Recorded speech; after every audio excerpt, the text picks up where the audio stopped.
Magandang umaga po muli sa ating lahat, mga kapatid.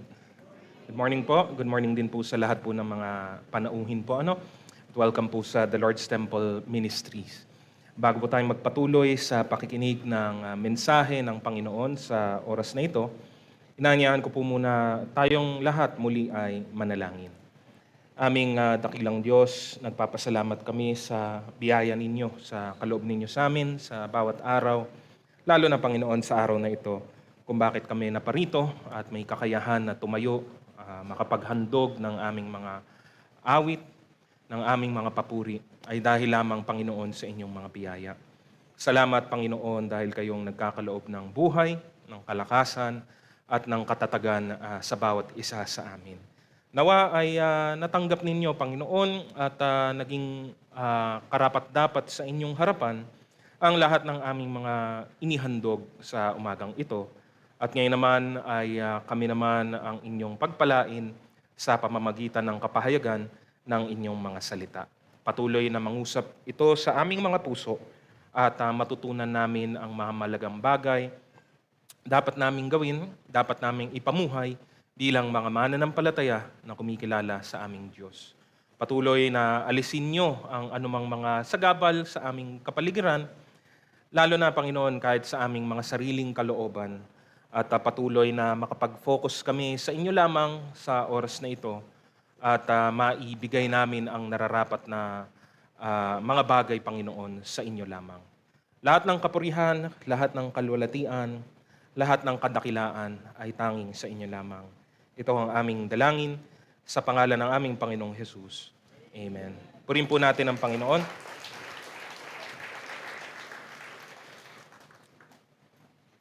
Noong nakaraan pong linggo, ang napakinggan pong mensahe po natin ay bakit nga po ba natin dapat pong gawing una sa lahat ang kalooban ng atin pong Panginoon, not just making it important in our lives, but making it our number one priority. Maliwanag naman din po ang paliwanag at pahayag sa mga katuruan at mga halimbawa sa mismong salita ng Diyos kung ano din po ang ibig sabihin o itsura po nito sa atin pong mga buhay pang-araw-araw. Ang isang mananampalataya na hindi po ginagawa ito ay nawawalan po ng kabuluhan ang kanyang pagiging mananampalataya. Kasi parang sabihin mong ikaw ay mananampalataya o Kristiyano, lumalabas o pinapahiwatig nito ng iyong buhay, ang iyong buong buhay ay pinapamahalaan ng Diyos at ang kanyang kalooban ang siyang inuuna mo sa iyong mga gawain. Ginagawa mo kung ano ang nakalulugod sa Kanya at iniiwasan o nilalayuan mo naman ang lahat ng hindi. Kapag hindi po naunawaan ito ng isang mananampalataya, ang isang Kristiyano ay maaaring mas maging mabagal sa kanyang paglago, mas maging mabilis po siyang matisod, at mas maging bukas ang kanyang buhay para sa impluwensa o atake ng kaaway. Yun po yung nangyayari kapag hindi po natin kasi nabibigyan ng karapat-dapat na pansin ang kalooban po ng Panginoon sa atin pong buhay. Kaya ang mensahe po naman natin ngayong umaga pong ito sa pagpapatuloy ng kaparehas na kaisipan po ay patungkol po sa isang isa po siya sa mga pinaka malalim na ugnayan at layunin po ng atin pong buhay Kristiyano, At yun nga po, base na po sa inyong nakita, kahit po sa atin pong morning devotion, ito po ay may kinalaman sa atin pong kabanalan o patungkol po sa kabanalan. Ang kabanalan, katulad ng maraming ibang bagay, ay hindi po posibleng makuha o makamtan liban kung tayo ay nasa ilalim ng biyaya at pamamahala ng atin pong Panginoon. It is not something that we can attain by ourselves. Hindi po natin yan makakamtan sa ating mga sarili lamang. Gaya po ng marami pa pong ibang mga bagay sa atin pong buhay. Kaakibat po nito ang isang napakahalagang punto, ang napakahalagang pangyayari na tayo po ay pinaging matuwid ng Diyos. Tayo ay diniklarang matuwid ng Panginoon sa pamamagitan ng katwiran ng kanyang anak na si Jesucristo. No? Ibinigay sa atin ang katwiran ng atin pong Panginoong Jesus. No? Hindi dahil sa kung anumang merong tayo, hindi dahil sa kung anumang ginawa natin, kundi dahil sa kung ano ang ginawa ng atin pong Panginoon. No? Ang karugtong po kasi ng pagiging matuwid ay ang pamumuhay ng may kabanalan. Ang kahulugan lamang din po nito ay ang pagbabago ng atin pong pagkatao, loob at hanggang labas, na kung saan ang atin pong katauhan, ang atin pong mga pag-uugali, ang atin pong mga gawain ay umuugnay doon sa sinabi at diniklara ng Diyos sa atin. Tayo ay pinaging matuwid ng Diyos. At ang kabanalan naman ngayon ay ang pag-aangkop ng katwiran na ito sa atin pong buhay. No? That's why when we talk about holiness, we always talk about putting faith into practice. We talk about aligning our current life to the standard of God. No? Yun lang po yun eh. Yun lang po. Sa pinakamarami pang salita, sa pinakamahabang usapin, yun po ang pinaka-ibig pong sabihin nito. At ito naman talaga ang layunin ng Diyos noong una pa man. No? Mahalaga ito dahil nais ng Diyos ito para sa kanyang mga hinirang. No? Ang layunin po ng Diyos, hindi lamang po para sa kaligtasan ng mga naliligaw, kundi para din po sa kanilang patuloy na pagbabago. No? At yun po yung atin pong tutukuyin ngayong umagang ito. Pamagat po natin ay pursuing a holy life. No? Mga kapatid, ganon din sa atin pong mga panauhin, kalooban ng Diyos, maliwanag sa kanyang salita, na ang lahat ng mga sumasampalataya sa kanya ay maging katulad po niya. No? Lalo na patungkol sa kanyang kabanalan. Kung paano siya banal, kung paano si Jesucristo ay naging banal, ito ay ang kanyang kalooban para po sa ating lahat. No? At ito'y mangyayari lamang sa pamamagitan ng patnubay, sa kapangyarihan at kalooban ng atin pong Panginoon. No? Ito ngayon po natin ang mga punto. Number 1, why our holiness matters. No? Bakit nga po ba ito mahalaga? No? Lalo na nga po sa mundo po natin kung saan lahat na lang po ay pwede pong ibahin, lahat na lang po ay pwede pong baguhin, lahat na lang po ay wala na lamang pong pamantayan. At nagdudulot po ito siguro ng isang anyo ng isang anyo ng pagiging komportable.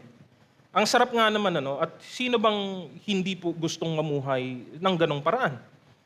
No, kahit ano pwede, kahit saan pwede, kahit alin pwede, no? Walang pwedeng humamak sa iyo, walang pwedeng kumwestiyon sa iyo. Siguro marami ang nag-iisip, marami ang nagsasabi na ito ang pinakamabuti o pinakamasarap na uri ng pamumuhay na maaari po nating makuha. Pero pag pinag-isipan mong mabuti, hindi naman din. Hindi talaga eh. Bakit po? Kasi kung lahat pwede, paano na yung mga karapatan mo? Kung lahat, nakikita ito ng tao lagi sa kanyang sariling, sa kanyang sariling perspektibo. Ang sarap nun, lahat pwede mong gawin. No? Pero kung lahat tayo pantay-pantay, lahat pwede kong gawin, lahat pwede mo ring gawin. Lahat pwede din nilang gawin. At paano kung yung gusto nilang gawin ay nakakatapak na sa karapatan mo, sa pagkatao mo, sa mga seguridad mo, at sa mga bagay na mahalaga sa'yo? E di sasabihin mo, hindi na yun pwede. O di meron pa rin palang hindi pwedeng gawin. Kahit anong damahin at naisin ng tao na ay dapat sa mundo pwedeng lahat, hindi pa rin pala. Ito'y isang kamangmangan at masasabi kong isang kasinungalingan na patuloy pong itinutulak po kasi ng sanlibutan. Pero bakit? Bakit kahit na pag pinag-isipan ng malalim, hindi siya uubra, pero bakit pinaglalaban pa rin ng marami? Kasi ito yung mga bagay na taliwas sa kalooban ng Diyos. At ang taong wala sa Diyos ay papanigan lagi ang mga bagay na laban sa Diyos. Ulitin ko po ang taong wala po sa Diyos, o mas maliwanag sabihin na ang taong wala pong ugnayan sa Diyos, Lagi po niyang papanigan ang mga bagay na laban sa Diyos. Ito po yung lagi po nating nababanggit, sa mundo pong ito wala pong neutral. Wala pong gitna. You are either for or against. Para sa isang bagay o laban sa isang bagay, yun lang po ang choice mo po. So kung tatanungin ka, ano ang ugnayan mo sa Diyos o ano ang relasyon mo sa Diyos, ikaw ba ay para sa Diyos o laban sa Diyos? No middle ground. No. Why? Because that's where holiness lies. That's where the importance of holiness comes. No? Bakit natin to pinapahalagahan? Bakit natin to pinag-aaralan? Bakit natin to pinaghihirapan sa isang banda? No? May kinalaman po ito sa salitang ginagamit sa Biblia, kung tawagin ay sanctification. No? Ang sanctification po, malaki at mabigat na salita na ang ibig lamang naman talagang sabihin ay pinagiging banal. No? So ang holiness ay kabanalan, ang sanctification, ang haba, pinagiging banal. No? It is an act to make holy, to set apart for a special purpose or use. Kasama ang mga salitang sanctify, holiness, consecration, and even yung pong salitang saint. No? Yung biblical na word na saint, hinirang. No? To sanctify a person means to make that person holy. No? At maliwanag ang pahayag sa salita ng Diyos, ukol po dito. No? Sabi po sa ilang mga talata sa unang Tesalonica, Kabanata 4, talatang 3, kalooban ng Diyos na kayo'y magpakabanal at lumayo sa lahat ng uri ng kahalayan. Ganon din sa talatang 7, tayo'y tinawag ng Diyos upang mamuhay sa kabanalan, hindi sa kahalayan. No? Hindi tayo iniligtas ng Diyos para lamang po mamuhay sa atin pong sariling kalooban, mamuhay sa dati nating kalalagayan. Tayo ay tinawag, niligtas, pinatawad, nilinis. At ngayon ay nagpapatuloy sa kalinisan. No? It's that idea. No? Pinagpapatuloy po natin ano ang ipinagkaloob ng Diyos sa atin pong buhay. It is for us to continue in the spiritual life that He has already given. No? Wala pong dahilan, wala po tayong pwedeng idahilan o irason para tayo ay manatiling katulad ng dati nating pagkatao, ngayong tayo ay na kay Kristo na. There's no sufficient reason para ito'y mangyari. No? Alalahanin po natin ang mahalagang punto po dito, letter A, because God has declared us righteous. Tayo ay diniklarang matuwid. Sabi nga po natin kanina. No? Tayo ay pinaging matuwid ng Diyos. Minsan lamang po ito mangyayari sa atin pong buhay o sa buhay ng bawat isang mananampalataya. The once and forever separation of believers unto God. No? Isang beses lang po ito magaganap sa buhay ng Kristiyano. Sabi po sa unang Korinto, Banata 6, talatang 11. Ganyan ang ilan sa inyo noon. Subalit kayo'y pinatawad na sa inyong mga kasalanan at ginawa na kayong banal ng Diyos. Pinawalang sala na rin kayo sa pangalan ng Panginoong Hesukristo at sa pamamagitan ng Espiritu ng ating Diyos. No? Ito ang nangyari, ito ang naganap nang ikaw ay sumampalataya sa Diyos sa pamamagitan ng ating Panginoong Jesus. No? In our life position, when we became a Christian, we are now declared righteous before Him. Diba? Tayo ay diniklarang matuwid. Declared righteous, again, diniklara. Hindi po dahil tayo mismo ay matuwid, kundi dahil ang Diyos ay matuwid at ibinigay sa atin ang katwiran na ito sa pamamagitan ni Kristo. Huh? The important thing to note here is that our guilt before God vanishes. No? Sabi naman po sa Roma, Kabanata 8, talatang 1, Kaya nga, hindi nahahatulang maparusahan ang taong nakipag-isa na kay Kristo Jesus. So, you're declared righteous before God. Diba? Bakit nga ba tayo paparusahan? Because of our unrighteousness. Dahil sa ating mga pagsalansang laban sa Kanya. That's the whole point of sin. Because sin is unrighteousness before God. No? Kaya sa ginawang ito ng Diyos, pinalaya tayo sa kabayaran ng kasalanan, yun ay yung kamatayan na walang hanggan. No? At sa bahaging ito, sa bahagi pong ito, no, tandaan na wala po tayong ginawa liban sa tanggapin lamang ang libreng kaloob ng Diyos. Anong ginawa mo para maligtas? Wala. Tinanggap ko lang yung kaligtasan.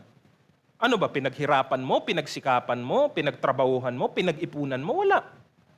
Binigay ito ng libre. No? Nagpapamigay ang Diyos at tinanggap ko, kinuha ko. Binuksan ko ang aking mga kamay, binuksan ko ang aking mga palad, at pinanghawakan ko ito. No? Again, highlighting the very idea of grace. We have done nothing to merit this salvation from God. Wala tayong maipagmamalaki sa atin pong mga sarili. No? Lahat ng ito ay nangyari dahil sa ginawa ni Jesus. 2 Korinto, Kabanata 5:21. Hindi nagkasala si Kristo, ngunit dahil sa atin, siya'y itinuring na makasalanan upang sa pamamagitan niya ay maging matuwid tayo sa harap ng Diyos. No? Dahil dito tayo ay naging matuwid. Tinanggap mo lang, wala ka pang ginagawa. No? I mean, you can say na may ginawa ka kasi tinanggap mo, pero that's technicality lang po yun. Wala kang ginawa. No? Binigay lamang ito dahil sa biyaya ng atin pong Panginoon. But, as we have said, it does not stop there. Letter B, God continually works in His people, in us. No? Dineklara na tayong matuwid ng Diyos, pero tayo ay nasa isang hindi matuwid na mundo. Tayo ay namumuhay sa isang makasalanang sanlibutan at hanggat hindi pa tayo tunay na tumatanggap ng kaganapan sa atin pong Panginoon, tayo ay nakikibaka pa rin sa atin pong mga laman. As long as we are in this world, there is that access. Yun pong gagamitin ko pong salita. No? Meron pong access sa kasalanan at kasamaan. No? Sabi po sa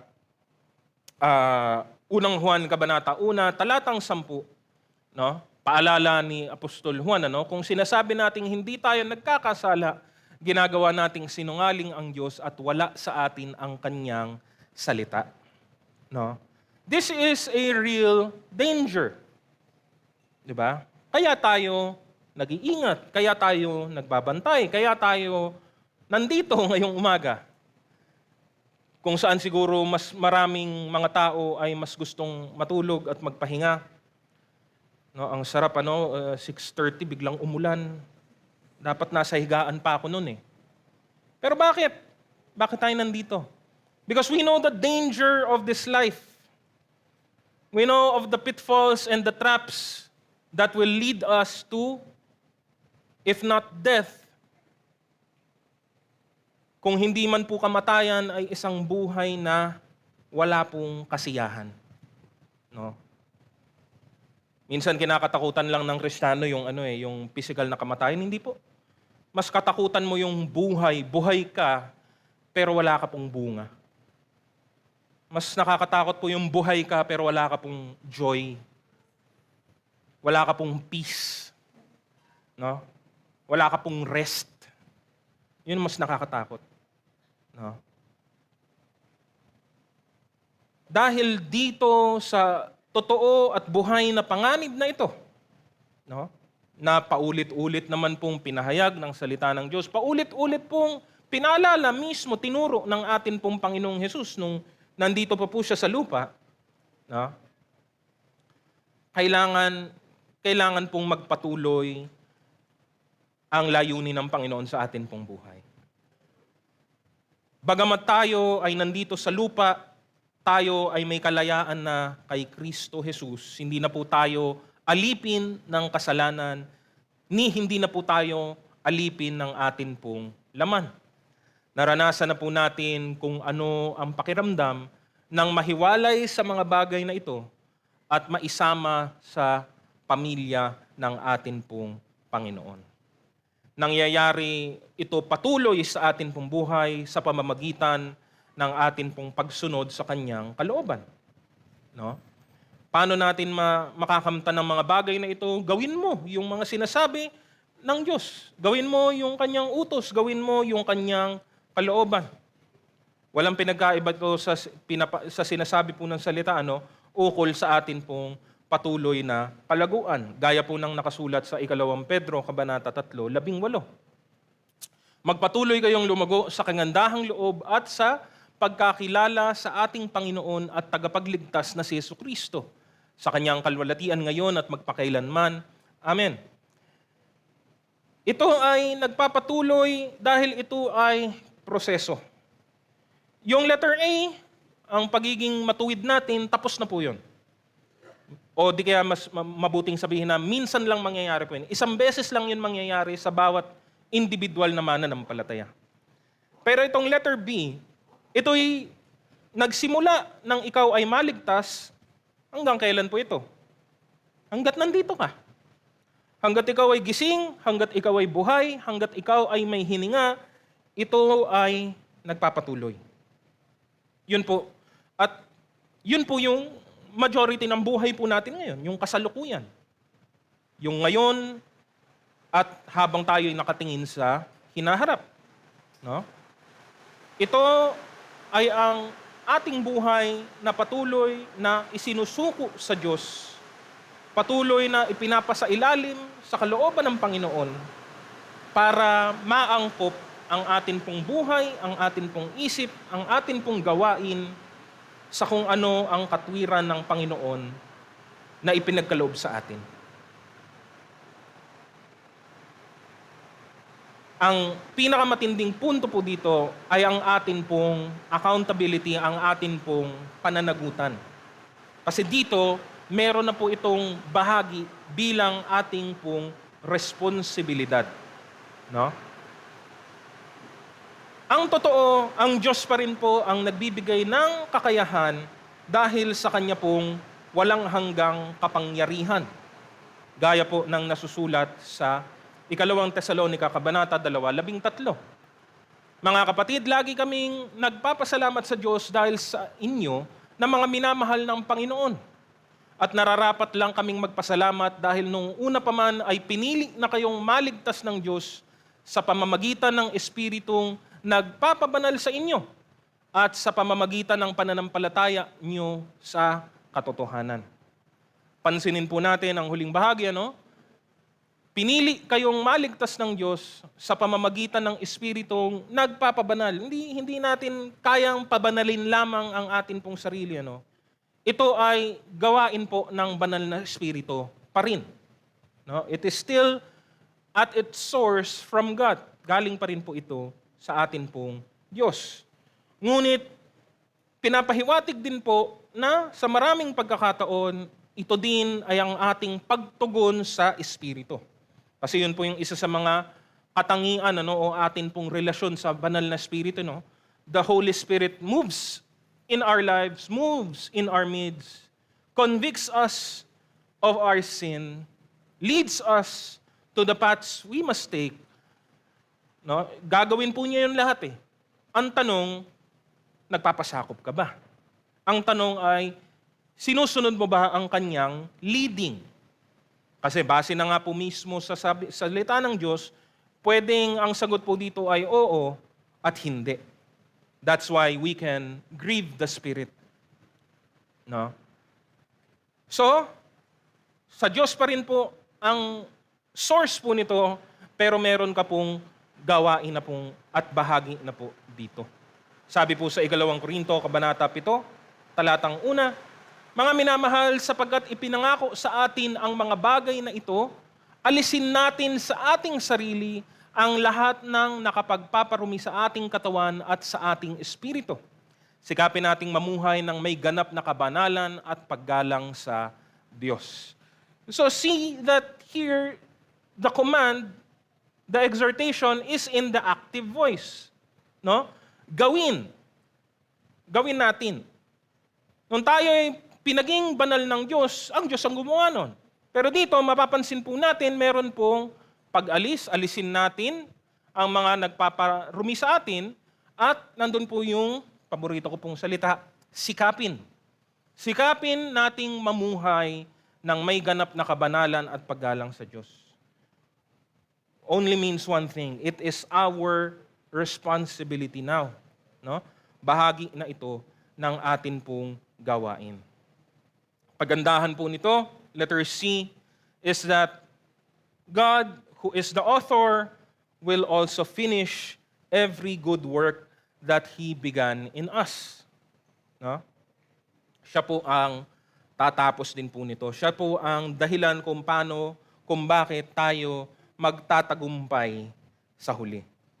Kahit na hindi ko po alam, hindi ko naman po talaga nakikita ano ang dulo o ending ng atin pong mga kanya-kanyang mga buhay, isang bagay ang sigurado ko, kung tayo man po ay makakarating ng finish line, ito ay dahil lamang po sa biyaya ng Panginoon. That's the only hindi ko po kailangan magbasa ng bituin at manghula para po tignan ano kayang future po natin. Doesn't matter kung ano yung mga individual na pangyayari sa buhay po natin. Basta sigurado po ako kung ikaw, kapatid, ikaw na mananampalataya makakarating sa dulo ng buhay na ito, ng ganap, ng matuwid, ng may pagmamahal sa Diyos, yan ay dahil lamang sa Kanyang biyaya. Siya lamang ang tanging dahilan kung bakit natin magagawa po iyon. No? Dito po ang katapusan ng atin pong kabanalan. No? Ito yung pahinga. No? Marami po sa atin gusto na pong mamahinga ngayon eh. Yung pahinga ngayon, ano lang po yan, para pong idlip lang po yan. No? Paidlip-idlip lang po tayo dito sa lupa. Pero wag kayong mainip, wag po kayong manawa, wag kayong sumuko. Yung tunay na pahinga, wala pa po talaga. Marami po atat na sa pahinga ng buhay po nila. Wag pa po. Hindi pa po 'yon. Hindi pa po ito. Ang tunay na kapahingahan ay ang kaganapan sa piling ng Diyos. That's the end. No? Sabi po sa panalangin po ni Apostol Pablo, no, sa unang Tesalonica, Kabanata 5:23, naway lubusan kayong gawing banal ng Diyos na siyang nagbibigay ng kapayapaan. At naway panatiliin niyang walang kapintasan ang buo ninyong katauhan, ang espiritu, kaluluwa at katawan. Hanggang kailan? Hanggang saan? Hanggang kailan? Hanggang sa pagparito ng ating Panginoong Hesukristo. Kasi pagparito ng ating Panginoong Hesukristo, finish line na. Yun na yun. Yun na yung pahinga. No? Yun na po yung okay na. Pwede ka nang huminga ng maluwag, huminga ng malalim. Pwede ka nang magtanggal ng sinturon. Okay na po. Pero hanggat wala pa po yun, hanggat hindi pa po yun dumarating, ang pahinga po natin ay paidlip-idlip lamang po. No? Ito ang ating pong pag-asa at ito po ang ating pong pinapanabikan. No? It is what keeps us going even in the midst of trouble, in the midst of tribulation in our life right now. No? Perfect holiness will only be made possible with the return of Christ. No? Sabi po sa unang Juan 3:2, mga minamahal, anak na tayo ng Diyos ngayon, ngunit hindi pa nahayag ang magiging kalagayan natin. Ngunit alam nating sa pagparitong muli ni Kristo, tayo ay matutulad sa Kanya, sapagkat makikita natin kung sino talaga siya. No? At yun po yung atin pong dapat pong asamin. Ito ang kahalagahan ng kabanalan. No? Ito ang layunin ng Diyos, kumpleto, wala pong patlang, wala pong kinaligtaan o kinalimutan sa panahon. Magmula sa atin pong kaligtasan hanggang sa atin pong kaganapan, lahat ng ito ay nilaan na ng Diyos para po sa kanyang mga nilikha. No? Kaya yun po yung pinaka nakapagbibigay ng comfort sa atin na yung sinimula ng Diyos, tatapusin po niya. Yung sinimula ng Diyos, hindi niya po pababayaan. No? Yung verse po natin dyan ay yung nasa Pilipos, Kabanata 1, talatang 6. Natitiyak kong ang mabuting gawang pinasimulan sa inyo ng Diyos ay kanyang lulubusin hanggang sa araw ng pagbabalik ni Jesucristo. No? He will finish it one day. No? Kaya ang ang laging payo sa mga minamahal ng Diyos ay ang pagiging matiisin, ang pagiging masipag. Ganon din sa parehas na aklat, Kabanatang 2, 12 hanggang 13. Kaya nga, mga minamahal, tulad ng inyong buong pusong pagsunod nung ako'y kasama pa ninyo, lalo kayong maging masunurin ngayong ako'y malayo sa inyo. Pagsumikapan ninyong maging ganap ang inyong kaligtasan ng may lubusang paggalang at pag-ibig sa Diyos. Sapagkat ang Diyos ay ang kumikilos sa inyo upang inyong naisin at isagawa ang kanyang kalooban. No? Kikilos ang Diyos sa atin, pero pag meron na pong pagnanasa, dapat po nating gawin. Naisin natin ang kanyang kalooban at higit sa lahat, isagawa din po dapat natin ito. No? Kaya yun po yung dapat po nating gawin. No? Kaya, ngayon po natin yung number 2, sabi naman po, let us make an effort then for holiness. It needs effort on our part. No? Kailangan po natin itong pagsumikapan. No? At ito ang mga bagay na nagpapaalala po sa atin kung bakit natin dapat ito ginagawa. No? Let us not forget that letter A, we worship a God that is holy. Why holiness matters in the first place is because that God is the Holy of Holies. No? Ang ibig nga lang pong sabihin ng kabanalan o pagiging banal ay pagiging hiwalay. It is being set apart. No? In the context of God is that God is so perfect, so different, so separate from everything else in His creation. No? Kahit doon po, lahat ng ibang bagay ay nilikha lamang ng Diyos. No?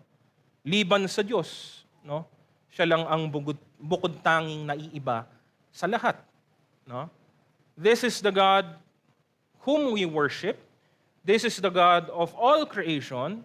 But this is also the God who loved us, who saved us, who gave us a home in His kingdom. No? But do not forget that the loving, the comforting, and the joy-giving God is also the Holy One. No? Sabi po sa mga ilang aklat ng lumang tipan po, Unang Samuel, Kabanata 2, talatang 2, si Yahweh lamang ang banal, wala siyang katulad, walang ibang tagapagtanggol, liban sa ating Diyos.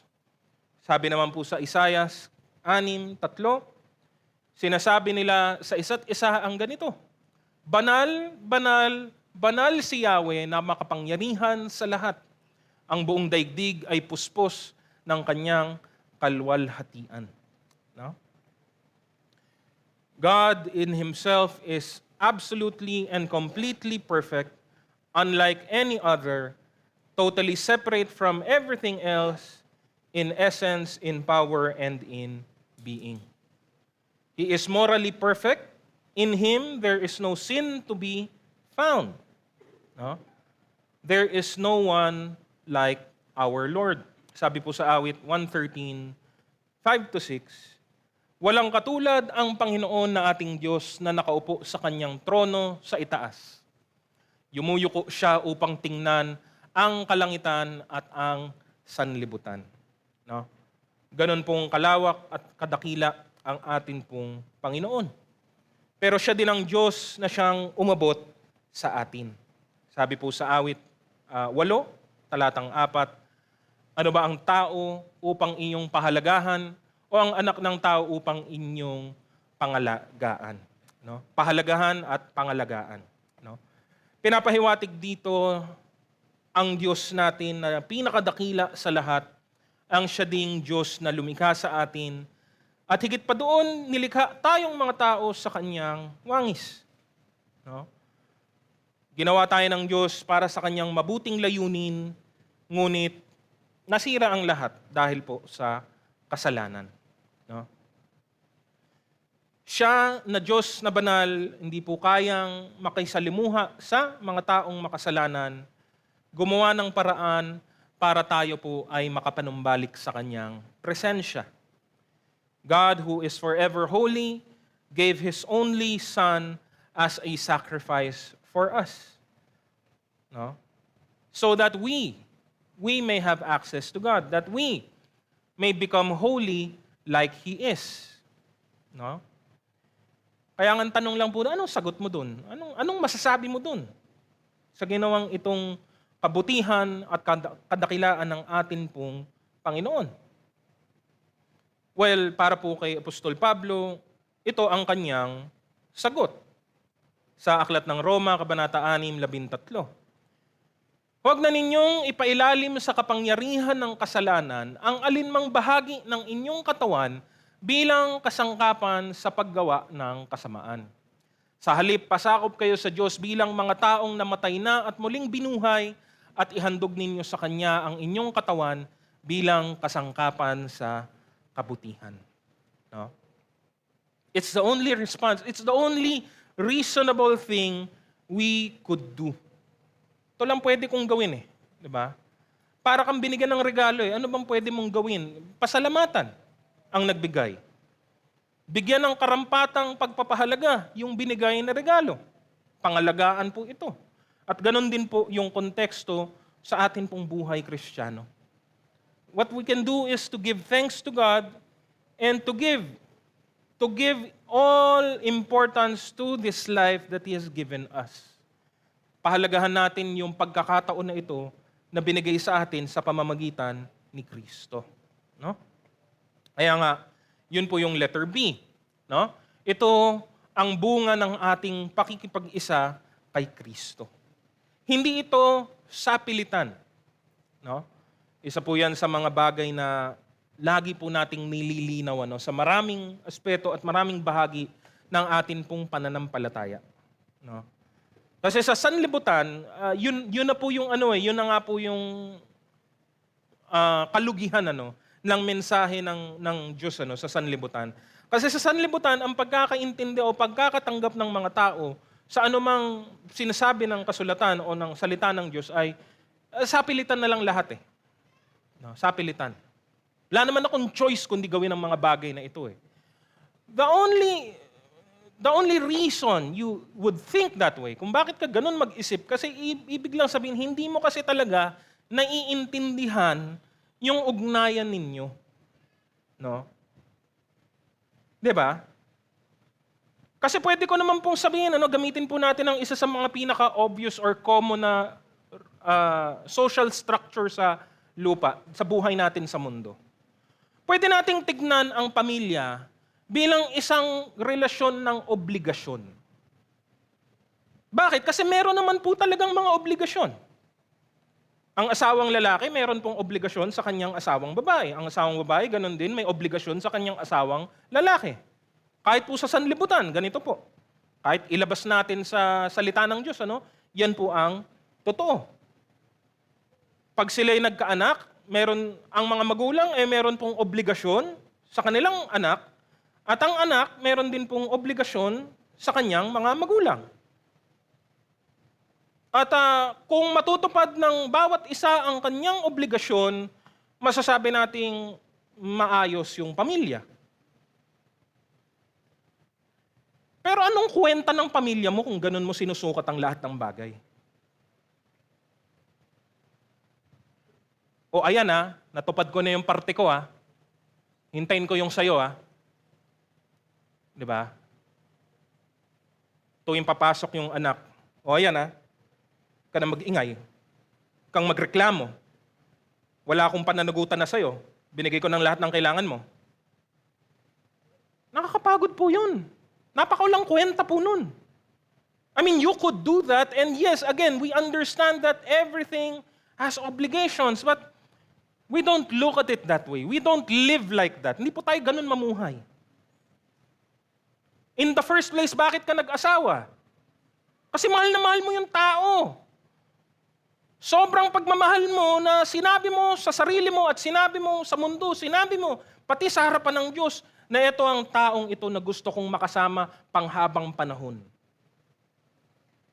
Hindi ikaw, kundi siya. No? Ganon na lamang ang pagmamahalan ninyo na nagbunga ito ng sanggol ng anak ninyo. Diba? What matters is the relationship beneath that. Kahit nandun yung pagmamahalan, yes, nandun po yung obligasyon, pero ang kumikilos po, ang nangingibabaw po ay yung ugnayan po nito sa isa't isa. So it's no surprise when people hear the gospel, when people hear the word of God, they look at it, ano ba naman yan? Dami namang requirements. Diba? Kaya lahat kine-question lahat hinahamak nila Diba? Bakit ba yung pag-aasawa kailangan pang gawin Pwede naman, bakit hindi na lang magsama yung gustong magsama? Narinig nyo na po ba yan? Ba't ba kailangan pang mangialam ng gobyerno? Ano bang kwenta ng papel na yan? Diba? Kasi wala nakikita lang ng tao yung very lalo na po sa panahon natin ngayon ang lahat ng tao tinitignan na lang lahat ng utility. Yung gamit, ano yung pakinabang sa kanya. Pag wala kasing pakinabang direkta sa kanya, walang kwenta yan. No. Kahit nga yung may pakinabang sa ibang tao pero walang pakinabang sa kanya, wala pa rin kwenta po yun. Ayaw lang niyang aminin minsan. Kasi ang hahanapin niya yung may pakinabang sa kanyang sarili. Anything that doesn't have any utility for themselves, they throw away. Wala pong kwenta po yan. No. Makikita nilang salita ng Diyos na parang puros na lang ganito, puros na lang paghihigpit, puros na lang patakaran. Kasi yun lang ang talagang makikita mo, hindi mo naiintindihan Wala kang ugnayan sa Panginoon Di po ba? Kahit nga yung kaparusahan sa kasalanan, hindi maintindihan ng tao. Amen po ba? Bakit tayo paparusahan ng Diyos? Anong ginawa ko? Well, sige, maraming taong masama dyan. Ang kapitbahay ko. Mas maraming taong, talagang, alam mo, meron naman talagang mga taong dapat nang patayin. Di ba? Pero hindi niya makita yung sarili niya kasi even sin and the judgment upon sin cannot be seen apart from God, apart from the Spirit. So when we say holiness as a fruit of our union with Christ, hindi ito utility lang po. Hindi ito puros obligasyon lamang. Ay, ang bigat-bigat naman. Hirap-hirap naman. Hindi ako naging Kristiyano para lang mahirapan. Kaya nga ako nagpunta dito kasi gusto kong gumaang ang buhay ko para sa hindi pa po talaga kumbinsido, tatanong ko po, yung mga sumampalataya sa Diyos, gumaang po ba ang buhay po ninyo? Ulitin ko po, kailangan ko po marinig yung sagot. Sa mga sumampalataya sa Diyos, gumaang po ba ang buhay ninyo? Amen. Tatanungin ko rin po sa mga sumagot ng amen, dumami din po ba ang paghihirap po ninyo? Amen. Hindi pa pwedeng parehas tama yon? Hindi ba pwedeng parehas oo ang sagot doon? Gumaang ba ang buhay? Oo. Sa ilalim ng biyaya ng Diyos. Oo, nadagdagan din yung kahirapan. Pero ito yun yung kahirapan ngayon lang naman yun Yung kahirapan dito lang yun. Pero pagharap ko sa kahatulan ay, ang sasabihin ng Diyos sa akin, pasok! Di ba? O ikaw, teka, sino ka? Anong ginagawa mo dito? Di ba? Buksan ang aklat ng buhay, nandito ka ba? Nasa guest list ka ba? That's it. It's not a life of just plain obligation, mga kapatid. No? Ito ay bunga ng ating pakikipag-isa kay Kristo, bunga ng lahat ng ginawa ng Diyos para po sa atin. Ang kanyang habag, ang kanyang biyaya, ang kanyang pag-ibig, ang kanyang pag-aaruga, pagmamahal, pagpapahalaga sa atin. Itong lahat ng ito ang nagsasama-sama, nagtutulong-tulong para sabihin sa atin, paalala sa atin na hindi po kabigatan ang magpakabanal. Hindi po isang mabigat na pasanin ito. Mahirap ito. Kasi mahirap naman ang lahat ng bagay. Diba? Kakasabi ko lang mahirap bumangon pagka masarap ang higa mo eh. Yun lang, mahirap na po yun eh. Diba? Mahirap pong magtrabaho, mahirap pong pumasok, mahirap po yan lahat eh. Pero marami dyan ay napagtatakpan ng ating mga naisin, ng ating mga pangangailangan, lalong-lalo na pag inugnay nga natin sa relasyon, sa atin pong mga ugnayan sa isa't isa. Di ba? Ito'y bunga ng ating relasyon kay Kristo. No? Kailangan ito. Kailangan. No? Let us be clear. It is needed. It is required of us. Gaya ng binasa natin kanina sa ating morning devotion, Hebrews 12:14. Sikapin ninyong makasundo ang lahat at magpakabanal sapagkat hindi ninyo makikita ang Panginoon kung hindi kayo mamumuhay ng ganito. No? Pero ito din po ay natural din dapat kasi sa atin. Hindi din ito sapilitan. Hindi mo po maipipilit ang kabanalan. No one can do that. It flows from our faith in Christ. No? Sabi po sa unang Pedro, Kabanata 1, 14-16, bilang masunuring mga anak, huwag kayong umayon sa masasamang pagnanasa tulad ng ginagawa ninyo noong kayo'y wala pang tunay na pagkaunawa. Dahil ang Diyos na pumili sa inyo ay banal, dapat din kayong magpakabanal sa lahat ng inyong ginagawa.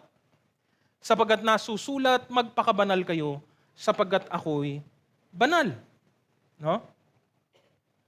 Nandun po kanina sa verse 14, bilang masunuring mga anak. Huwag nyo nang gawin yung mga bagay na ginagawa ninyo nung hindi nyo pa kasi naiintindihan kung ano yung ginagawa ninyo. No? Hindi na. We know the truth. We know better. No? Binigay na sa atin ang Espiritu. No? Tayo ay pinapangunahan na nito. At tayo ay dinadala niya sa mga daan patungo sa kabanalan. Sabi po sa 2 Timoteo 2 verse 21, ang sino mang lumalayo sa kasamaan ay katulad ng sisidlang natatangi, malinis at karapat-dapat gamitin ng may-ari para sa lahat ng mabubuting gawain. No? At panghuli po dito, because our desire, our goal is to become more like our Savior, Jesus Christ. Wala na pong iba. No? Kaya nga, ito ay, again, it springs from that desire. Gusto natin ito. Ninanais natin ito.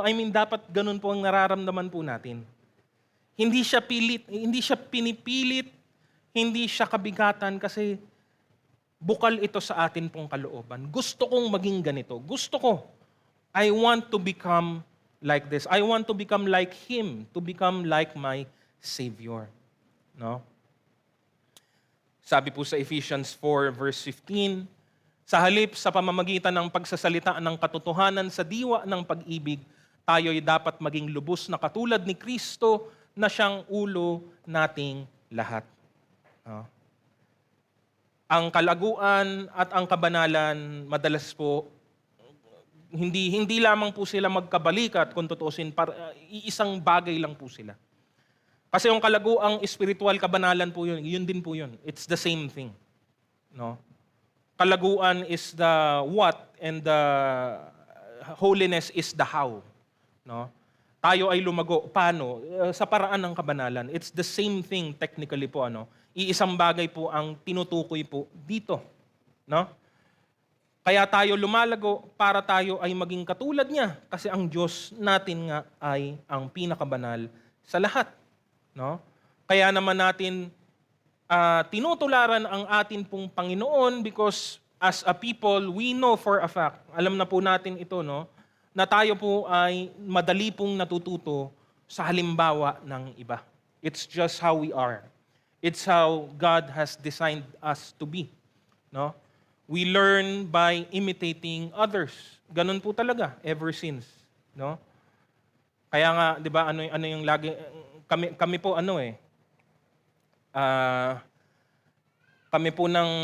kami pong mag-asawa congratulate niyo naman po kami minsan kasi kinder na po kami ulit. No? Ano po lagi sinasabi ng may mga anak, 'di ba? Habang nag-aaral yung mga anak, yung mga magulang nag-aaral din. Bakit? Kasi ganun po matututo yung mga anak eh. Kung anong pinapakita at napapanood nila. No? Kung gusto mong turuan ang anak mong magsulat, kailangan mong magsulat. Gusto mong matutong mag-math, kailangan mo ring mag-math. It's imitation, no? In a very good way. No? Madalas ang imitation parang ang pangit na pong pakinggan ng salita, no? Imitation sa maganda, sa mabuting paraan po, ang pagtulad kay Kristo. Si Kristo bilang halimbawa na pinakamabuti, pinakadakila sa lahat. Maraming ibang tao sa buhay po natin, maraming ibang tao sa kasaysayan, mga lingkod ng Diyos, mga propeta, mga tapat na mga tapat na mga alagad ng Panginoon. Pero nandyan si Kristo, bukod tangi sa lahat. At si Kristo, hindi katulad ng iba, ay perpekto. Hindi katulad ng iba, ay si Kristo walang kasalanan, wala pong pagkakasala. Si Kristo, buong buhay po niya, inihandog at inalay niya para sa kalooban ng Ama na nagsugo sa Kanya. That's why He is our perfect example. That's why He is our goal, no? In our sanctification. Sabi po sa Roma, chapter 8, verse 29, sapagkat alam na ng Diyos noon pa man kung sino-sino ang Kanyang magiging mga anak, at sila'y itinalaga niyang matulad sa Kanyang anak na si Jesus para siya ang maging panganay sa maraming magkakapatid. No? Tinalaga niyang matulad sa Kanyang anak na si Jesus. No? Sabi naman din po sa Romans chapter 5, verse 17, sa pamamagitan ng pagsuway ng isang tao, naghari ang kamatayan. Ngunit sa pamamagitan din ng isang tao, si Jesucristo, ang mga taong pinagpala ng sagana at itinuring na matuwid ng Diyos ay maghahari sa buhay. No? Kaya si Kristo ang atin pong naisin, layunin at pag-asa. No? Ang maging katulad ni Kristo ay hindi isang kabigatan, kundi isang karangalan. Isang karangalan. It is a privilege to be able to become more like Christ. No? The fact na pwede nating gawin po yun ay isang napalaking pagpapala po sa atin ng atin pong Panginoon. No? Sabi nga po ng mismo ng ating Panginoon sa aklat ng Juan 15, 10 hanggang 11. Kung tinutupad ninyo ang aking mga utos, mananatili kayo sa aking pag-ibig. Tulad ko, tinutupad ko ang mga utos ng aking Ama at ako'y nananatili sa kanyang pag-ibig. Sinabi ko sa inyo ang mga bagay na ito upang mapasa inyo ang kagalakan ko at nang sa gayon malubos ang inyong kagalakan. Hindi po dapat maging kabigatan ito sa atin. Masasabi ko po kung ang karanasan mo po sa pagiging mananampalataya ay puros na lang po kabigatan, may ginagawa ka pong mali. You're doing something wrong. with your Christian life. I'm not saying that the Christian life has no burden. Hindi po yun ang ibig ko pong sabihin. Kapag po ang buhay Kristiyano mo po ay wala pong kabigatan, mayroon ka rin pong matindi pong problema siguro, no, na dapat mo pong tuklasin. No? It is not full of sorrow, full of pain, or only full of pain. It is equal parts of joy and peace and rest in the presence of God. No? Yun po ang dapat po nating matuklasan sa atin pong layunin pong ito. No? Ngayon sa panghuli pong bahagi, no? Number 3, holy living is made practical for us. No? Ito po ay hindi po ginawang mahirap ng Panginoon para po sa atin. No? Dahil ito ay layunin ng Diyos at hindi ito inimbento lang ng tao, no? Hindi ito ginusto lang natin kasi ito ay kalooban ng Diyos para po sa atin, makakaasa po tayo sa kanyang biyaya para po sa atin. No? At ito po yung ilang mga bagay patungkol po dito. No? Letter A, God provides us what we need. No? Pinagkaloob ng Diyos sa atin ang lahat ng ating mga pangangailangan. No? Basahin po natin yung 2 talata po sa 1 Pedro, kabanatang 1, no? Talatang 3 hanggang 4. Tinanggap natin sa pamamagitan ng kapangyarihan ng Diyos ang lahat ng bagay na magtuturo sa atin upang tayo ay mamuhay na makadiyos. Ito ay dahil sa ating pagkakilala kay Jesus na siya ring tumawag sa atin upang bahaginan tayo ng kanyang karangalan at kabutihan. Sa paraang ito ay binigyan niya tayo ng mga dakila at napakahalagang pangako upang makaiwas tayo sa nakakasirang pagnanasa sa sanlibutang ito at upang makabahagi tayo sa kanyang likas bilang Diyos. There is provision, there is also prevention. Isa po sa kalaban po natin is yung distraction po kasi. Mabuti ang pinangako ng Diyos, problema madalas na huhumaling po tayo sa mga bagay na nasa sanlibutan. Kaya nga dinagdagan ng Diyos at binigyan niya tayo ng mga dakila at napakahalagang pangako niya para paalalahanan tayo palagi na hindi dito sa lupa ang atin pong hangganan.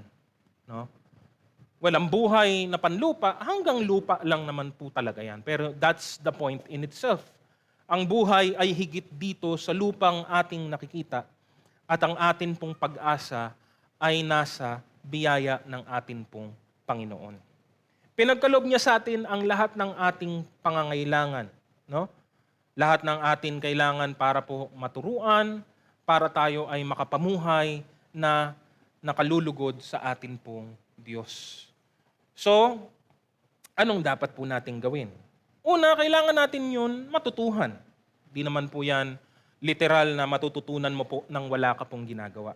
Binigyan niya po ng practical na paraan ito sa pamamagitan ng pahayag ng kanyang salita, pagtuturo ng kanyang kalooban, at nandito din po yung salita kanina sa verse 3, balik lang po natin mabilis, upang tayo'y mamuhay na makadiyos. Natuto ka, kailangan mong ipamuhay po ito.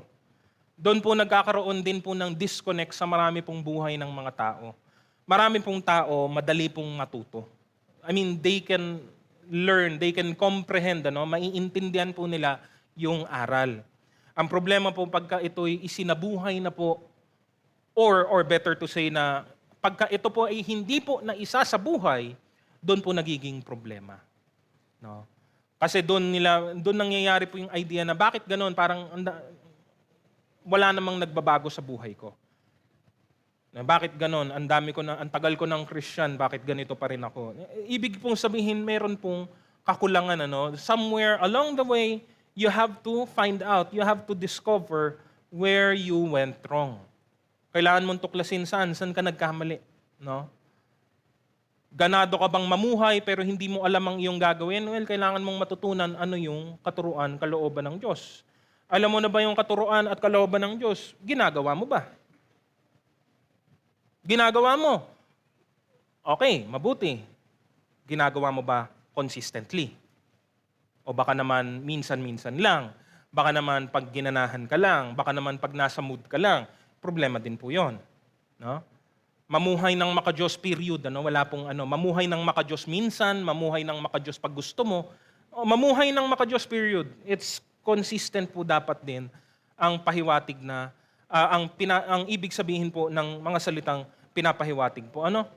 So yun po, ano, nasa Diyos po ang lahat ng atin pong kailangan at binibigay niya po sa atin ito para atin pong matupad ang kanyang kalooban. That's the best thing about God. God has His will for us. God wants His will for us. God gives us that ability to do His will. Galing din po sa Kanya ang kakayahan po natin. No? Ang karugtong naman po nito, letter B, we need conscious and diligent effort. Ito po, yung parteng may challenge. No? Ito po yung parte na minsan meron pong conflict, minsan meron pong kahirapan, minsan meron pong mga sakripisyo. Because anything that takes conscious and diligent effort, ganun po talagang mararanasan po natin. No? Anything in life that we give an effort to, you will experience hardship or pain. That's just the way it is. No? Wala pong totoong libre. Lahat ng yan may kaakibat po na kapalit o kapantay sa atin pong buhay at mga gawain. Ang talata naman dito, magmula po talatang 5 hanggang 7 sa parehas pong aklat. Ano? Dahil dito, sikapin ninyong idagdag sa inyong pananampalataya ang kabutihan. Sa inyong kabutihan ang kaalaman. Sa inyong kaalaman ang pagpipigil sa sarili. Sa inyong pagpipigil sa sarili ang katatagan. Sa inyong katatagan ang pagiging makadiyos. Sa inyong pagiging makadiyos ang pagmamalasakit sa kapatid. At sa inyong pagmamalasakit ang pag-ibig. No? Hindi po yan madali. Hindi po yan madali. Or better to say, depende sa tao yan kung magiging madali yan. Mali din pong sabihin, mali din po palang sabihin na hindi yan madali. Depende sa tao.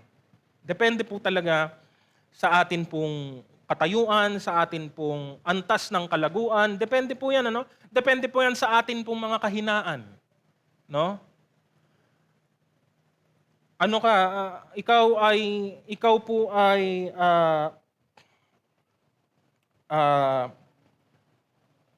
wala ka pong anumang issue sa pagpipigil sa sarili. Alam mo, salamat sa Diyos at ang palad mo, kapatid, kung alam mo yon, wala kang issue sa self-control, kayang-kaya mo yon, wala kang problema, no? Pero wala kang pasensya sa iyong kapwa. So sa pagpipigil sa sarili, wala kang, alam mo yun, hindi yan masyadong big deal sa'yo. Pero pagdating sa, alam mo yun, mabilis kang mairita sa kapwa mo, maikli ang pasensya mo, edi meron ka pa rin pong haharaping challenge po dyan. So imbis na sabihin ko pong, hindi po siya mahirap, it's more of hindi siya effortless. We have to give an effort. We have to do our part, no? Again, yung English translation po, make every effort, giving all diligence, doing your best. Yun po yung mga ginamit na salita, sa ESV, no? Kung hindi po natin tutuparin ang mga bagay na ito, wala po kasing magbabago at wala pong mangyayari. No? It is not gonna happen without any effort. No? Depende na po yan sa atin, saan tayo pinagpala ng Diyos. Depende na yan kung saan ka mas mahina kumpara sa iba. Iba-iba po tayo lahat. Iba-iba ang atin pong antas ng kalaguan. Iba-iba ang atin pong mga kalakasan at kahinaan. So doon po siya nagiging challenge. That's why we need diligence. No? At excuse me. At lagi pong tinutukoy dito ng salita ang pagsasama-sama ng lahat ng ito. No, ito po yung talata na binabasa po natin madalas, na idagdag mo. Idagdag mo sa iyong pananampalataya, idagdag mo sa ganito, idagdag mo sa ganito. Tuloy-tuloy po. No? Again, hindi po, maraming beses ko na pong tinalakay, sa kahit anong listahan na makikita po natin sa Biblia, hindi po ibig sabihin yun lang po yung mahalaga at yun lang po yung ganap na bilang ng listahan po. Ito lang po yung tinukoy ng sumulat sa pagkakataon pong ito na sa para po sa kanyang mga sinulatan. Pero ibig lamang pong sabihin dito ng pagdagdag sa bawat isa po is that we cannot just focus on one. Hindi pwedeng ganun hindi yun talaga ang isa sa mga kailangan po nating pagsumikapan. Kasi sa maraming aspeto dito sa lupa, parang okay na po yun or it's acceptable to many na ikaw ay sobrang galing sa isang bagay. No? Sobrang galing, sobrang lupit mo, sobrang tindi ng talino mo halimbawa. Ang dami na pong ganyang ang dami pong ganyang mga palabas, pelikula, mga series po na pinapahiwatig o pinapakita yung ideya ng yung isang taong sobrang talino. Madalas ang kanyang kahinaan ay yung kanya pong pakikisalimuha sa ibang tao. Dahil sa sobrang talino niya at sobrang baba ng karunungan ng mga tao sa paligid niya, ang nangyayari is nagiging bastos siya, nagiging balahura siya, nagiging balasubas, nagiging barumbado. Tapos parang ang dahilan sobrang talino ko, hindi kayo makasabay I mean, sa maraming pagkakataon tinutukoy ito kahit sa sanlibutan na hindi po mabuting bagay. Pero in real life, minsan, ang dami mong malulusutan kapag sobrang galing mo sa isang bagay. Na parang sinasabi ng sanlibutan ng mundo sa'yo na okay lang. Basta magaling ka dyan sa isang bagay na yan, kahit mapabayaan mo na ang lahat ng iba. No? Sa kabanalan, kabaliktaran po. Sa kabanalan, hindi ka po pwedeng tumuon lamang ng pansin sa isang bagay. Gagalingan ko lang sa prayer. Basta sobrang lupit ko, sobrang galing ko sa prayer. Pero sa lahat ng ibang bagay, wala. Hindi po yun pwede. Hindi po yun katanggap-tanggap sa atin pong Panginoon. Because the flow of the Christian life flows from one aspect of life to another. Ganon din po kasi yung mismong binigay na buhay sa atin ng Panginoon. Hindi siya nakatutok lang sa isang aspeto ng buhay. Remember the Beatitudes, yun pong Matthew chapter 5. After nung Beatitudes, which technically, ang ibig ko sabihin, alalahanin po natin yung Sermon on the Mount. Parte po ng sermon yung Beatitudes. Pero after ng Beatitudes sa unang bahagi, ano po yung sunod-sunod na tinalakay ng ating pong Panginoon? Iba-ibang bagay po. Patungkol sa divorce, patungkol sa anger, patungkol sa retaliation, patungkol sa forgiveness, patungkol sa pati sa pera, meron po siyang sinabi. No? Sa yaman. We do not just focus on one part or one specific part of our life or our attitude. Hindi po yun pwede. Pasensya na po, pero hindi po yun uubra, hindi po yun papasa sa atin pong Panginoon. Kahit na sobrang galing natin sa isang aspeto, kung sa pamamagitan nito ay napabayaan naman natin ang lahat ng iba, hindi pa rin po ito nakalulugod sa atin pong Panginoon. Kaya't kailangan po nating idagdag sa ating pananampalataya ang lahat pa ng mga bagay na makikita po natin, natututunan po natin sa salita po ng atin pong Diyos. No? Again, that's why we need to give an effort. Yung bakit siya, di ba? Kasi kung tayo masusunod, pipiliin lang natin kung saan tayo magaling or mas madalas po, pipiliin lang natin kung ano yung pinakamadali at pababayaan na po natin ang lahat ng iba. Hindi po yun mangyayari. Hindi po yun pwedeng mangyari. No? Kailangan po natin ng conscious and diligent effort. And lastly, hindi naman po ito walang kabuluhan, holiness in us produces many spiritual benefits. No? Sabi po sa verse 8 hanggang verse 11, ang mga katangiang iyan ang kailangan ninyong taglayin at pagyamanin upang ang inyong pagkakilala sa Panginoong Hesukristo ay huwag mawala ng kabuluhan at kapakinabangan. Ang taong wala ng mga katangiang iyan ay mistulang bulag at nakalimot na pinatawad na siya sa kanyang mga kasalanan. Kaya nga mga kapatid, lalo kayong maging masigasig upang mapatunayan ninyong kayo ay tinawag at pinili ng Diyos. Kung ganito ang gagawin ninyo, hindi kayo matitisod. Sa ganitong paraan, kayo'y maluwag na papapasukin sa walang hanggang kaharian ng ating Panginoon at tagapagligtas na si Hesukristo. No? Magiging mabunga po ang atin pong buhay Kristiyano kung tayo po ay mamumuhay ng may kabanalan. Wala pong masasayang sa lahat ng atin pong ginagawa. It's one of the most disappointing things in life to give an effort and then to have nothing to show for it. Dami mong hirap, dami mong tiyaga, dami mong pagod, pagkatapos wala ka namang nakuha. No? It was all for nothing. Sa atin pong paghihirap, kung meron mang mahihirap na mga bahagi, sa atin pong mga pagtitiis, kung meron mang mga pagtitiis, sa atin man pong mga pagpapagal, kung meron man pong pagpapagal, wala pong masasayang sa anumang mga bagay na ito na atin pong dadanasin.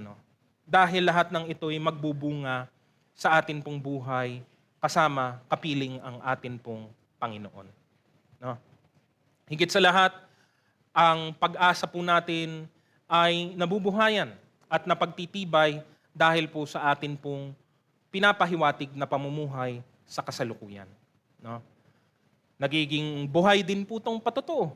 Hindi lang sa kapwa natin mga mananampalataya, pero kahit na po sa mga hindi pa po nakakakilala sa atin pong Panginoon. No? Kaya't salamat. Salamat po sa Diyos dahil hindi lamang po ito walang kabuluhan.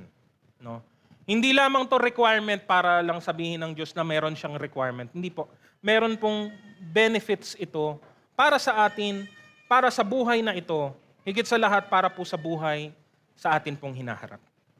Kaya hindi po dapat natin ito maging kabigatan, kundi ito'y dapat maging malaya sa atin pong buhay at gawain. No? Para po sa ating pagtatapos, no, alisin na po natin ang mga maling kaisipan kung meron man patungkol sa usapin ng kabanalan. Ito ay kalooban ng Diyos para sa atin, maging banal gaya ng kanyang pagiging banal. Binigay na niya sa atin ang lahat ng ating kakailanganin para tayo ay maging matagumpay sa bagay na ito. Pero hindi din po tayo pwedeng magpabaya. Hindi tayo pwedeng nagdadalawang isip o nakatutok lamang sa isa.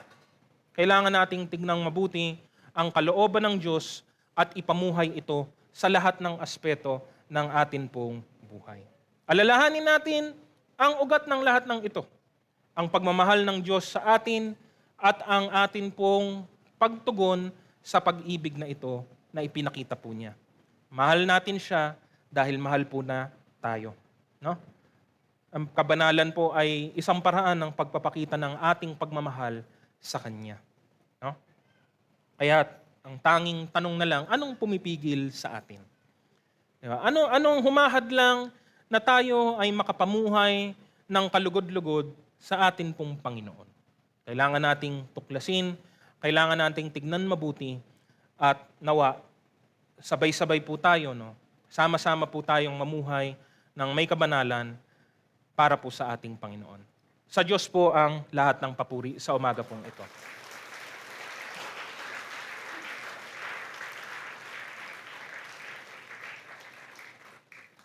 Naanyahan ko na po tayong lahat na tumayo at tayo po ay manalangin.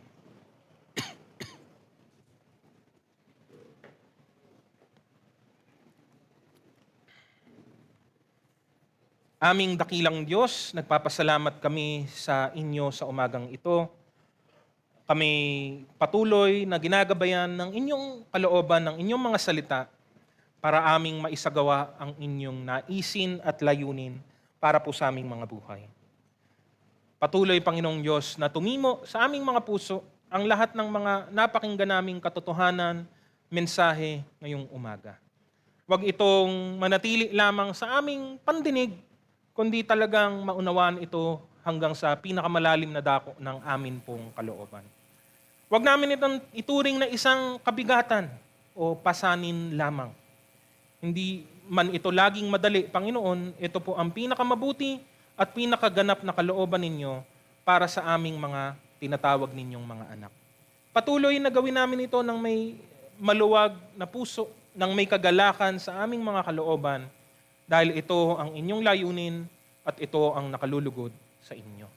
Napakahalaga, Panginoon, ng kabanalan at talagang hindi namin makikita ang inyong presensya kung hindi kami mamumuhay sa ganitong paraan. Kaya nawa ang mensahe ngayon ay magsilbing paalala, gabay, at inspirasyon na kami makapamuhay ng nararapat para po sa inyo. Maraming salamat, Panginoon, at patuloy kayo ang gumabay sa lahat pa ng aming mga gagawin, lalo na, Panginoon, kahit po sa aming fellowship. Tanggapin po natin ang bendisyon. Ang Diyos na nagbibigay sa atin ng pag-asa, ang magkaloob nawa sa inyo ng kagalakan at kapayapaan sa pananalig upang sumagana kayo sa pag-asa sa pamamagitan ng kapangyarihan ng Espiritu Santo. Sumainyo nawa ang Diyos na pinagmumula ng ating kapayapaan. At ang lahat ng pinagpala sa umagang ito ay magsabi ng Amen. Purihin po natin ang Panginoon at magbatian po tayo sa bawat isa.